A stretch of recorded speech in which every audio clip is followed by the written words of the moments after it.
Open seat. Want to take a chance at city government? Apply by the end of October and you could take a seat at the Provo Council table. Suspicious soap. Is your antibacterial soap really keeping you healthy? A new study uncovers the truth. An unhealthy marriage. Some bad habits really take their toll on relationships. Do you have any of them? I'm Lydia DeFranchi. And I'm Janae Anderson. It's Thursday, October 13th, and in Utah, it's 12 o'clock. From KBYU and the BYU Department of Communications.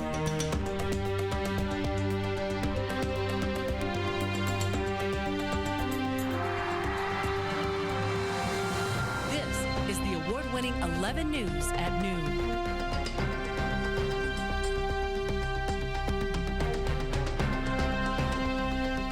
Steve Turley left a Provo City Council seat vacant after September. 11 News reporter Brooke Martin went down to the City Council to find out who can fill his spot. That's right. Anyone living in Provo who is interested in a local government position can apply to fill the seat that Turley left empty. It's not a long-term commitment. The appointed person is needed for just 48 days.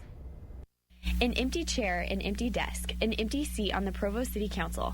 After Steve Turley resigned at the end of last month, a volunteer needs to temporarily fill his seat. Whoever scores his seat moves in November 8th and stays until a new councilman is elected. The letters of intent are due no later than October 27th by midnight. So any resident of Provo City that is registered to vote can apply for this position.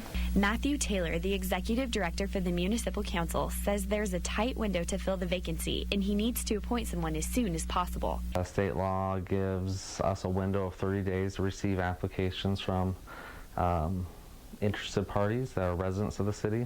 The council will narrow the candidates down to 2 at the beginning of November. So far, the council has received 5 applications, and one of the applicants is a man running for the seat again in January.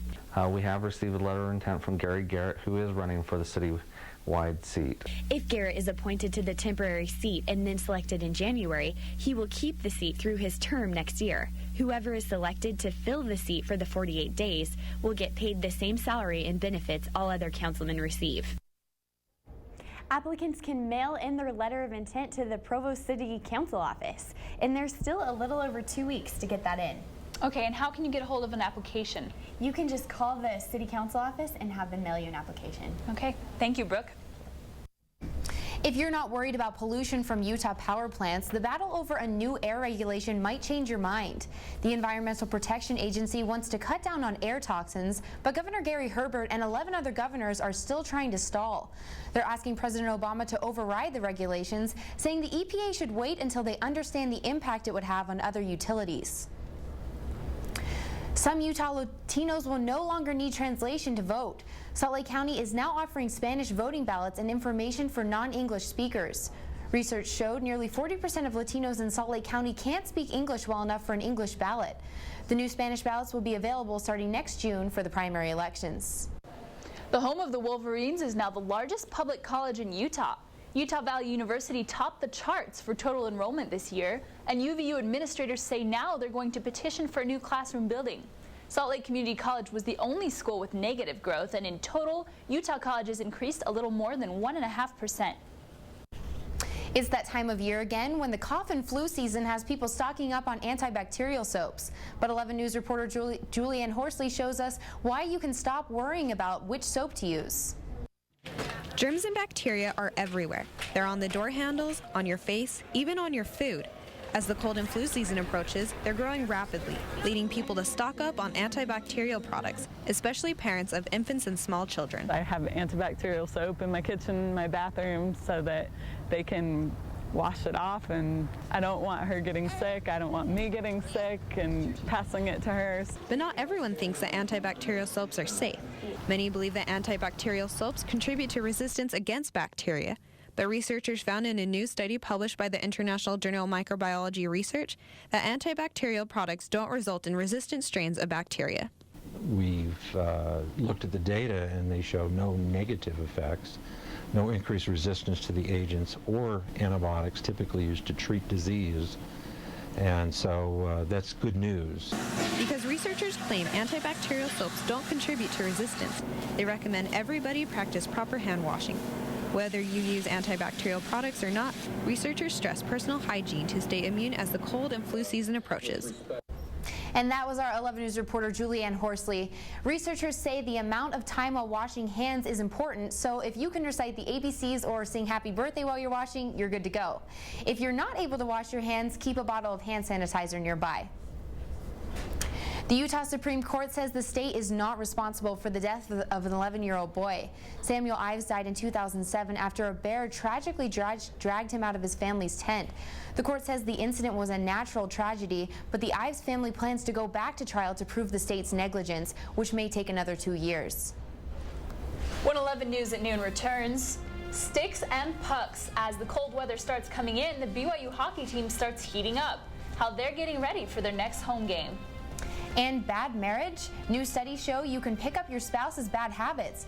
We'll tell you what you can do about it. We'll be right back. What's mine is yours takes on a whole new meaning when it involves your health. 11 News reporter Jocelyn Langford tells us about a study that looks at the unhealthy side of marriage. Clayton and Malay Talley just celebrated their second wedding anniversary by buying their first home. Like many newlyweds, they spend as much time together as they can, but they didn't realize that they were picking up on each other's habits, and not always the good ones. Now I feel when I wake up in the mornings because my husband presses the snooze button, I feel justified. A recent study from the University of Cincinnati found that people who are married adopt habits from each other, which can take a toll on their health. We're going to kind of mirror each other, because if you're trying to connect in a marriage, you're going to try to do things with each other like that. Researchers discovered the influence of one spouse on another is so strong that if one has unhealthy habits, the other is more likely to indulge when they wouldn't otherwise. With everything, there's a good side and a bad side. And just because a couple can pick up bad habits from each other doesn't mean they're going to. For the Talley family, the kitchen has been at the center of a healthy habit. Dr. Ogletree says couples will be happier and have more success if they work on a common goal and diet together. But Clay needs meals, and so I find myself that I'm cooking more and balancing the meals out more nutritionally. And I'm cooking a lot more healthy options for meals, for sure. In Payson, Jocelyn Langford, 11 News. Dr. Ogletree advises couples not to blame each other for making unhealthy choices. He says it takes two people to make or break a marriage.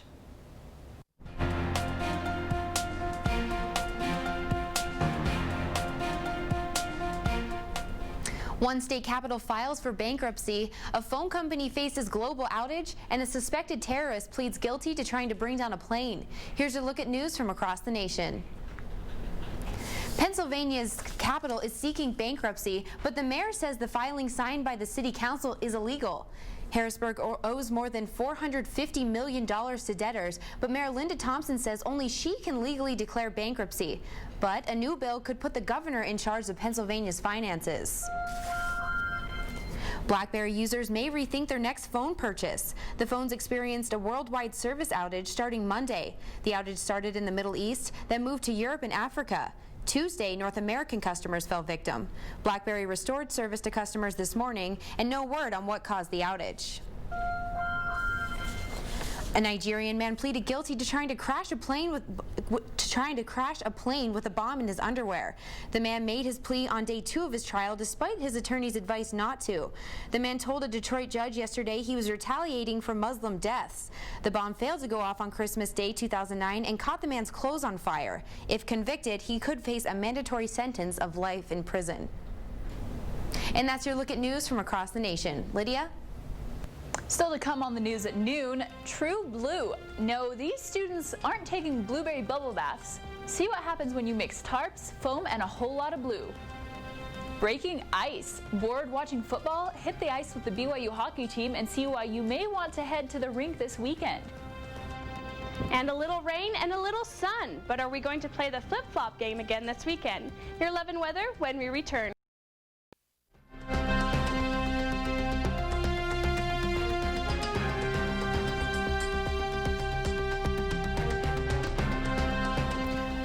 Touch and go kind of with our weather earlier in the week. We had some cold temperatures early on. But it has been so gorgeous the past couple days. I spent several hours outside yesterday on a story, and I was just basking in the sunlight. It was gorgeous. Yeah, we definitely did start the week with a little blunder, a little rain, but that's okay because it cleared up yesterday, and we are going to see some sunny days ahead. Looking outside right now, look at these gorgeous autumn leaves with those gorgeous fall colors, those oranges and reds and definitely some browns in there. It wasn't too cold outside, though, walking up to campus. It was a little brisk and cold, but not too cold, of course. 46 degrees and 71% humidity. That's why we did see that, or feel that kind of colder temperature with a wind speed of 2, so nothing too much to worry about. But as we head into our day, we are going to see a 20-degree jump to 65. So when you head home today, you will feel a little bit of warmer temperatures and mostly sunny with mid-60s temperature. And so when you head home to your families, you don't have too much to worry about with any rain or anything like that. Looking across the United States, over the East Coast, we do see a lot of temperature blunders over to them with their being inundated with rain. But on the West Coast over here, we don't have anything to worry about, especially in Utah. Just a few cloud coverages over Utah, but again, not too much to worry about. For our Utah highs today, we are seeing some great 60s and 70s, 64 in Logan, 66 in Provo, 77 in Nephi. And of course, our friends down in St. George, they're seeing 85, so they have some great weather coming up for them over this next week. Looking at our 5-day forecast, Thursday, Friday, and Saturday, we're seeing jumping up to the 80s, almost hitting 90 on Saturday. Some cloud coverage for Saturday and Sunday. Not too much to worry about, of course, with that clearing up on Monday. Looking at our Northern Day 5-day forecast, we're seeing Thursday and Friday jumping up to that 70 on Friday, and then Saturday and Sunday some cloud coverage. We do have a 20% chance of rain on Sunday, but not too much to worry about with Monday, because it is going to clear up again. And so guys, we are having that pleasant stretch of weather with some sunny and beautiful skies, blue, and those great fall colors. And so with November right around the corner, we just take advantage of all this great weather. And 76 on Saturday definitely doesn't feel like fall right now. Definitely. I mean, we're seeing even 80s in St. George, so hopefully we can just pray that we have this great weather to keep us going for the next little while, I guess. All right, thanks, Sarah. Hockey season started up for our BYU Cougars. That's right, and Kelsey, I hear they're going up against some tough competition soon. Is that right? That's right, Lydia, but it's this weekend, so you have to wait a little bit longer. Next on sports, slap shot. These guys are taking on to the ice for their first face-off. We'll show you who the Cougars are taking on. And rain on, it delayed Game 4 of the ALCS, but it couldn't stop this team from taking the win. Sports is next. Stay tuned.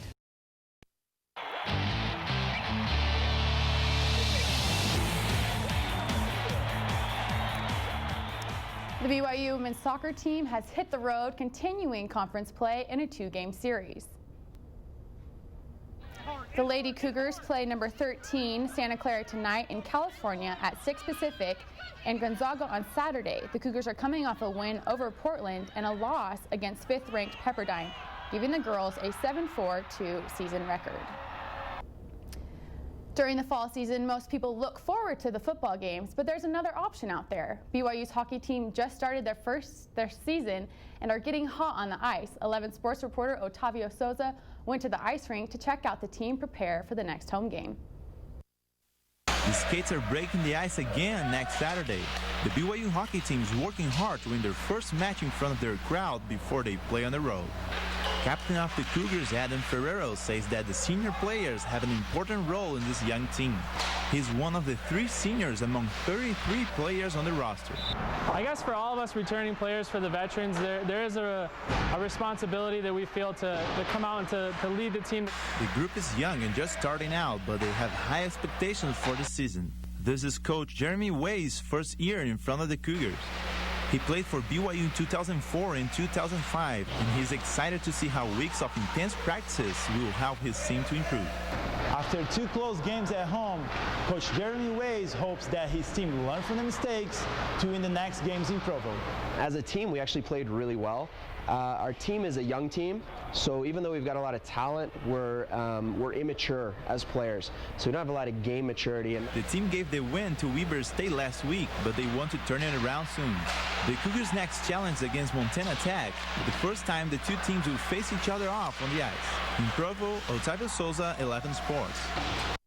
The Cougars are counting on their fans to support them this Saturday at 7:30 p.m. at the Peaks Ice Arena in Provo. The Rangers topped the Tigers Wednesday night in what felt like a familiar setting.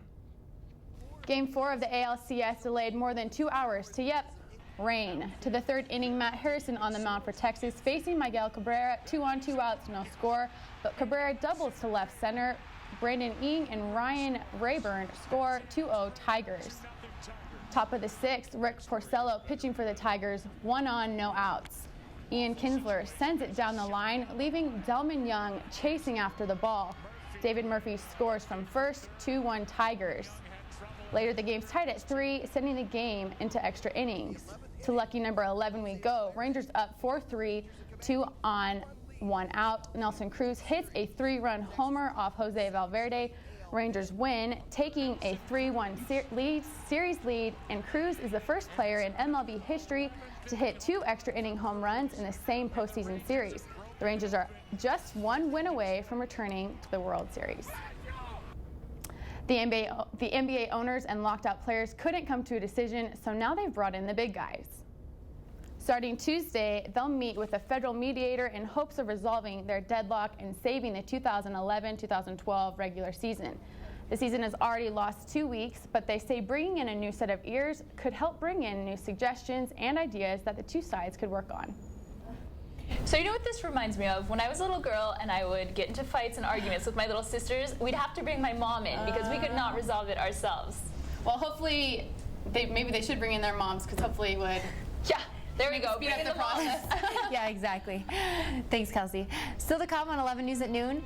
Feeling blue. How foam, blue dye, and a whole lot of energy make a slippery mix in BYU homecoming traditions. We'll be right back.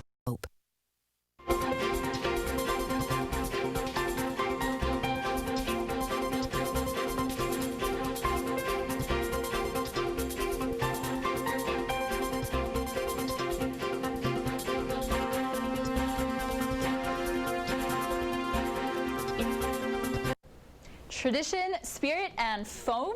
Homecoming at BYU has everyone seeing blue. 11 News reporter Taylor Lansford shows us how students are covering themselves in school spirit. All it takes is one big field, 2 tarps, and lots of foam to create one of BYU's longest running homecoming traditions, true blue football. Powerful hoses spray blue all over the grounds, letting students ride down a slippery slope. No matter what goes down first, head, feet, or whole body, awaiting for students at the bottom are pits of blue. It's pretty cool. Like, you feel like you're underwater and you can't breathe in at all. Getting submerged in blue has people wondering what the foam is made of, and even more are wondering what's it gonna taste like. Really gross? I don't know. I don't expect it to be like flavored like blueberries or something. Turns out that this foam is just soap and blue highlight. That makes this one big blue bubble bath. Ready to take the plunge, students are going to have school spirit stay with them for a while, with dyed skin, hair, and clothes. I am prepared to be blue for days. I'm really excited. BYU campus, Taylor Lansford, 11 News. You know, it's true. They are blue for days. I did it and I was blue for a week. Yeah, a friend of mine had white blonde hair and her hair was green for at least a week or 2. Well, I'm just amazed that they were able to do it because it wasn't that warm out yesterday. So I feel like it would be freezing to be soaked outside. I just can't imagine it. I know when I did it, my laundry was really bad and blue and I had to get out. Just throw the clothes out. That's your 11 News for Thursday, October 13th. You can join us anytime on our website at 11news.byu.edu. Thanks for watching. Have a great afternoon.